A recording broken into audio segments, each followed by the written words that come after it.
welcome back and thanks for staying tuned. Of course, still the Monday morning conversation on Rise and Shine. But as it is, great conversation that we're about to look into. Let's see where we're headed in this country, especially in our fight against corruption. We'll be joined by Dr. Ali Ilyas this morning. He's joining us from Abuja, an ACE public affairs analyst and an economist. Remember that last week we had the conversation about the United States repatriating $52.8 million dollars in loots that were allegedly tied to former ex-petroleum minister Diezani. But now we see that she's out of the woods and has reported that the properties, are not hers. And quite a strong development still coming out of there. We've also seen Mr. Onasaya talking about the fact that he is not tied to any kind of fraudulent activities that was tied to Addison Maduke. We'll take Dr. Aliu's background conversation on this development. Good morning, Dr. Elias. Good to have you on Rise and Shine. Good morning and thank you for having me. Good morning, Doctor. Happy New Week. Thank you. This is quite a development, I must say. This investigation has been quiet for a while, and then a couple of days ago, we were hit with a repatriation of the funds. But herein lies that everybody's saying this case doesn't even exist. It's quite very, very fact that we are becoming a and we find a way of sensationalizing back every that time. It was quite shocking, that having gone through this level of regionalization of the Diezani and Maduke issue of corruption, he has not been tried up now. So no conviction, no even trial. All we see is that the repatriate the funds we have told you. I think that's when it was captured. Now all of us think somebody have not really tried how come America is giving our property. And to our surprise, this latest day, because the another news where senior administrator of Nigeria, who was supposed to be maybe cancelled Diezani, came out and said it's a false statement that they've not even completed that lesson. And that vessel that they stole to realize that was actually belonged to Poland also, and it was not in her knowledge at all. So it's quite surprising, and that's the level of investigation and corruption in Nigeria. Okay, so Doctor, one thing that Nigerians are wondering, the EFCC seems to before now have had a solid case against Diezani before the US came into the UK rather came into the picture. But now looking at the comment coming from the senior advocate of Nigeria, Michael Zahome, it seems like Maduke Diezani rather is going to walk free in the UK, and that literally might mean that Nigerian government as a country would also not have anything on her. But prior to now, we were told one of the most looted administration within the petroleum sector was her tenure. Would you attribute this to the lack of accountability, transparency, and the requisite institutions in Nigeria to have facts and evidences of financial transactions? Because for a UK government, for a UK legal system to not find Diezani guilty of any charges, as we've been told by the Sun, it definitely means there are no traces of evidence. Well, let's begin. You will recall that earlier in that case, there was this video that went on Ajuri, on that was the account of this, all of us was saying, hey, wow, how does he get this? Look, I want our anti-graph to stop paying to the January. I think that's really because this information must have happened. If I want to to also go to the question that someone must have said this is a procedure of corruption. So who actually said? Because we must start that our program to really come out until we get a valid report about corruption, or until they take that person to the court of law, actually pronounce the person are corrupted. Now, the word corruption is very big language. Because corruption may not involve direct cash, it could be even the office influence to do something. Even what happened now could be that the family influenced these people and to actually carry out this thing. We now cause Poland. That's how it's going to be. So I think our epigraph is people that we should hold responsible. We should start doing their due diligence and always stay put in any case. I'm sure they get to a conclusion. Because I wonder if magically is the end of working freely, and we are here in Nigeria saying that what is this is that. And in corruption, also people with facts in the law court, it is still an allegation. Now, at this point, looking at the fact that, Alison Madike has disassociated herself from the $52.5 million that was sent back to the country and now has named, someone who owns the property. Don't you think that this further complicates whatever investigations that there may be? Because two things are involved here. Even from a layman's perspective, this money is repatriated. Alison Maduka knows who it belongs to and is able to name the person in a bid to say, hey guys, this money is not mine. This property is not mine.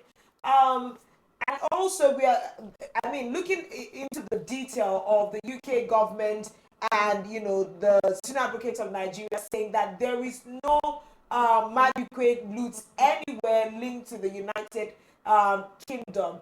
Remember, Dr. Aliyu, in years past, we've also seen nations of the world claim ignorance as to any loot being brought to their country, and a few years later, they're the ones repatriating. What happens if this becomes the case with this? Right. I think for more indication, I know that the ALUCO is in court and they actually complicated this complicated the yacht that was carrying some oil or what have you from him. So I saw the went to court and the two court that the government that UK the government bought. It is from that court judgment that they were able to sell it off and able to sell it back. So apparently the same Holland is in court and it has been the judgment has been concluded.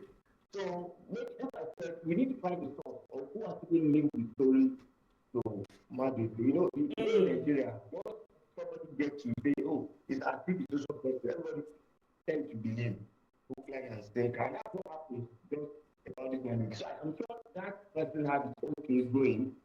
Why not they have a case going? They may now have a kind of maybe during time as a minister, that was when that person perpetrated that incident. So there's a link. However, I think the two cases are different things. The two cases are different cases, but like you have pointed out, the main confusion here is that we had Lateef Fagbemi. Actually, these statements come up from his office talking about the 52.5 million naira.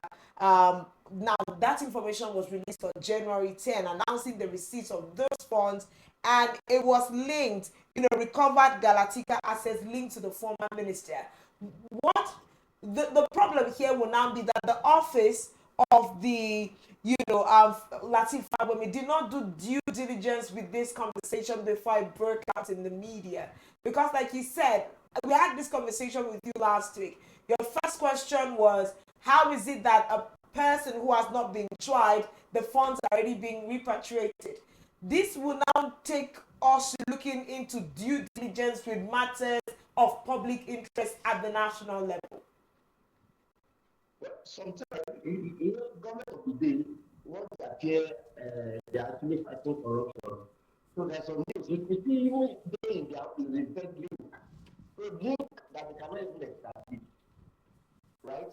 The main corporate have been tried and they have fixed the property. But why they are saying, like I said, when he was at the minister, at the helm of affairs in the ministry, that was when that thing actually happened.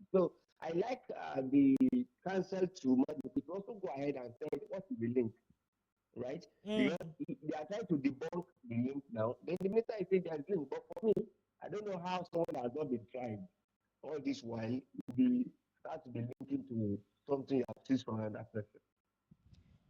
But is there any, future for this, Madike trial? Remember that she had left Nigeria to reside in the UK for a couple of years now, and it's literally been a front and back, like it is with all public, most public officials in this country. We see the EFCC move a case against them, and we never see the end thereof. It has spanned a couple of years, as opposed to carrying a little man on the road and frying his case immediately. Why hasn't this case been followed through by the EFCC? It's I think either to that acquit her, innocent, or find her guilty. well, I think that's the problem of our draft agency, and it is now being taken a lead by the General of Investigation. Their responsibility is to get to logical conclusion. Do you know how much Nigerian money have been using to try mattresses? Do Mm-hmm. you know how much Nigerian money has been expended to do findings? And at the end of the day, it's clear that there was no any good result. So we must start be conscious of what we are actually doing and where we are spending Nigerian money for. So I think it's the onus is now on the Mr. President who actually seem to be fighting corruption by saying this out. To make sure they do due diligence and make sure that they actually convict whoever is corrupted. Okay, so doctor, I have another concern. If we go back to the year 2020, 2010, 2011, 2012, 2013, 2014, around that axis, that was the time we saw one of the worst movement in the leadership of NNPC. I think under Diezani, we had over 4 different people sitting as leaders over the NNPC in Nigeria. We had Dr. Joseph Talma Dawa, we had Yakubu, among other Mohammed Sanusi, Bakindo, among others, who were successively replaced as the men and women in charge of the Homes of Affairs, while she was sitting as the Minister of Petroleum Resources. Now, her lawyer is saying that during her stay, she only had the mandate by the ministry to only approve contracts that were already done and dusted by the leadership of the NNP. So it's just a matter of, oh, we are doing this contract. We have done the quotation. We have done the bidding. We've awarded the contract. Honorable Minister, please append your signature to it. And that was all there is to it. So, do you think all of these monies tied to her could have been the move by people who have sat in at the NNPC as leaders, but didn't want to be linked to the corruptions within the agency? So they made Diezani, being a woman, first off, as the scapegoat, or try to make her the scapegoat. All right, let me now give you a beautiful example of it. I can tell you, the President Minister of FCT came up and actually begin to execute the approvals and the planning of former minister. And for now, who are we praising? We are actually praising the Minister of FCT because he's one who executed. Also, the same thing with the minister. So the minister executes according to her. So now we are not saying that what is corrupt, she's that. She now throw it back that it was like that. And that's why we said we need to have a duty diligence. And we should start taking responsibility. No matter what, I think the minister should be held responsible. Even though they bring a case to your front and you have to sign, you have the right to ask questions.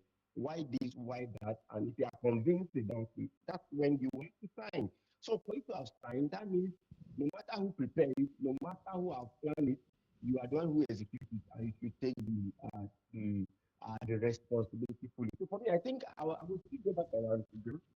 They give room for such excuses. I know in Nigeria, the more the case delay, the more the person garner more strength. You understand? I don't see her escaping all these challenges with time if case is not taken.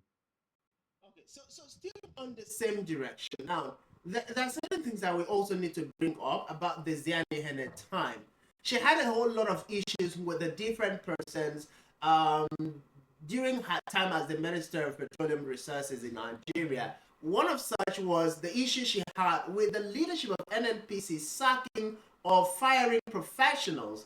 That alone gave us some serious loggerhead between her ministry and that of the leadership of the NNPC. Now, some Nigerians and some analysts are coming from that perspective to say her move to ensure we had professionals must have necessitated some political or the big wigs in the industry to try and dent her image. And remember, during her time also, that was when we began to have serious conversation about Nigeria having 8 refineries functioning. But after that period, the instant changes of leadership, that conversation literally died a natural death. So, this also raises another concern. Are women being seen as soft target within the leadership structure? Because since Diezani left and the conversation after she left and the prosecution kick-started, the EFCC are yet to secure any conviction against her. Yet, we are being told by the leadership of the agency that she happens to have passed the test as the most corrupt in the history of the ministry, which is why the administration of former President Muhammadu Buhari now decided to now reside that office within the presidency, which is also being practiced by President Bola Ahmed Tinubu. But for me, I think the idea of the African controlling ministry is uncalled. I must tell you, it's reducing cost so much of efficiency. It's not expecting us to. We cannot even actually critique that office proposal because it was inside by the president. Now, going to remember Uma or something. I can remember of FEC during that same period. I recall that though women seem to be much more, they perform more directly, but they seem to be susceptible as well because a lot of things will happen. But they still happen to find their way. Because if you look at her now, you see that she's just living a normal life, not what they actually facing in Nigeria compared to the kind of life she's living there. So I think we need to go back to the drawing board and look at how we manage our things very well. But to me, I think every administration has their own pattern of handling issues.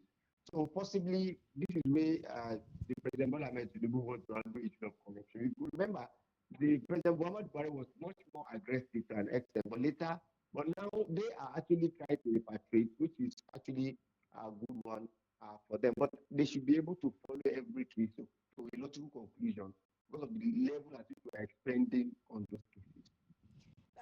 Now, one of the things that we keep asking is we need to look into antecedents when we suddenly say that a person is corrupt. Remember that Diezani served as president on the OPEC board, and for you to have her rise, to that capacity before becoming the minister for petroleum in Nigeria, it means that she has had quite a track record. Now, remember that OPEC is not instituted in Nigeria, so she has served in that petroleum capacity at the, at a continental level, and that should count for something, because part of the conversations we're having with our case is that there is a propaganda of a smear campaign just to tarnish the name of Alison Maduke. But my concern is still in believing that she is innocent. And just like you have said, she pretty much is living a normal life in the UK, as opposed to when our papers try to paint her like, all One of the celebrity life. yeah, no, they've been painting it like more like, oh, she's sickly, she's this, she's that, as opposed to the life she's living. Wouldn't you think that Michael Zahome, who is her representing lawyer, would try to push so that her name is absolutely, expunged from these allegations? And the critical clause here is that this case was instituted against her by the U.S. Justice Department, not necessarily first from the EFCC. So how do we track all of that? Well, sometimes when you see professionals coming into Nigeria, professionals like Okonjo Iweala, I think she's one of the one who came and did not have corruption case up to now. I don't think there is anywhere it's been alleged. I think they should also come with clear hands too. Because you recall that, as you have rightly mentioned, she came as a professional. I think that's how she's doing that job. But in a professional, how about her billing? Now, if you recall that Nigeria as of today have not actually executed very uh, strong cases against her that will warrant her to be repatriated. I mean, her yes, addiction, that is the right language. Now, if she has committed a huge, they should not eat the global community and they should bring her back home to face a trial. I also want Ozokeme to look beyond being reactive. It should also be proactive to clean the name of customers, so to say, of our legal what have you, so that at least we can have a better understanding and move past this case of Diezani. Mm. Okay, so just one last question, Doctor. During her stay, one of the allegations raised against Diezani was that she was behind the number of people Nigeria paid huge amounts of money to who were importing fuel but were not actually importing fuel. Now, this subsidy conversation, even the Nigerian government has not been able to tell us who are those who were benefiting from the fuel subsidy and who are those who have been fighting successive administration from removing the fuel subsidy. It's literally like the insecurity conversation where tomorrow you wake up and the federal government official or somebody within the high-ranking cadre of the government will tell us, oh, some influential Nigerians are responsible. They are sponsoring terrorism. They're trying to stop the President Bola Ahmed Tinubu's administration from fighting insecurity head on. But yet, despite several calls by Nigerians, not one person has been named, not one person has been investigated, not one person has been prosecuted in the last 16 years of the different administration. Don't you think this comes back to the lack of proper institution, the lack of transparency, the lack of accountability, and above all, the lack of political will or governance will on the part of our leaders to prosecute crimes such as this? I think we have a general problem executing all these. You recall, even up to now, they will say they have somebody who's sponsoring Boko Haram. So said during Jonathan that Boko Haram in the cabinet, you will recall that they will keep on pushing those messages to the public without doing anything to actually bring. If you know people are in corruption and you know that the system is actually aiding them, why not find a way to actually bring them to book? Why not? Where would the book of the approval to bring vessel of the PMS and still to bring it to Nigeria? Why don't we bring them to book? So I think it must be a separate thing. And if they can find a way to prove it, you are giving approval. Many people get proof that you actually supply. It's as simple as that. I think we should go ahead to actually look into those cases separately, not bringing them together to be fair. All right then. Great conversation. Let's hope that we can still keep pushing in the direction of sanitizing our nation from corruption. But just before we let you go, today is the 20th day of January, the day that the whole world is literally waiting for. We have expectations that, here comes the man and there goes the wars. Donald Trump's inauguration is today.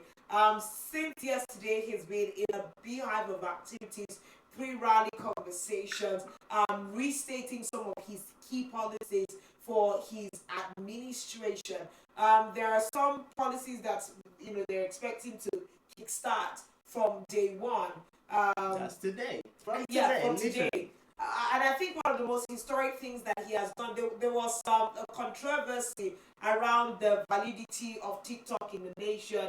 And pre-inauguration, he's been able to affirm that TikTok remains in the United States. What are your expectations, and how do you perceive the entire vibe, of a Donald Trump back in the Oval Office? Right, I think this is the interesting and it's quite political. You recall that Donald Trump after he marched, after he visited China, Russia, and a lot of them. So for him to say TikTok will come back, it's quite political. So Paul is well that that before they now get the judgment, suspend TikTok.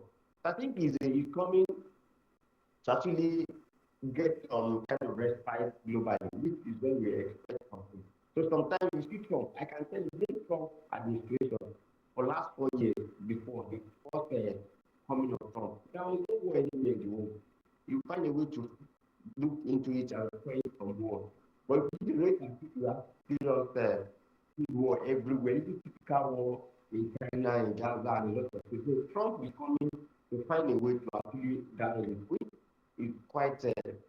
Everybody with their own negative and positive optic. I think it is a positive optic for Trump to let him come and restore solution. Because the law actually said TikTok must be sold to an American who will have 50% of it so that they can actually see the back end of what actually happened. So that they will use it as a kind of way of firing and what have you. So I think if we move direction, let the world coexist.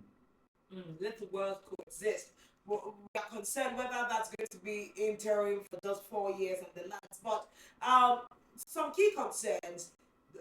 Former president in the moment, Joe Biden, made some strong statements in his final address to the United States and in various platforms. One of the key things that he highlighted is the fact that the United States is about to slide into what he perceives as an oligarchy, making wealth revolve in the hands of a few rich persons. And it looks. He also talked about that in a way he presents the Trump incoming administration to be the death of democracy in the United States. What are your thoughts comparatively between a Biden administration of 4 years and an incoming Trump?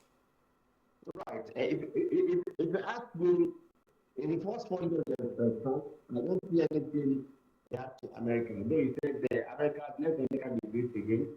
If you ask me, for Biden, for his statement, I actually agree with them because it's going to be an oligarchy government. If you look at the appointees and the way the president Trump is going, he's likely to bring these people, and there are much more people that are rich. You see, like of Elon Musk being in his core planning and what have you. So I think Trump, Biden is correct, but I think America is president has been great over time. They will checkmate with excess. They'll checkmate his excesses. All right, strong, strong. We know that President Donald Trump is a free bird.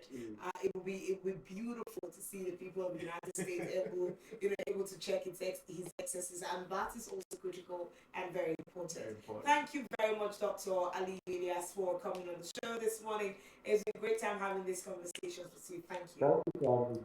Thank Good you. morning. Have a great day.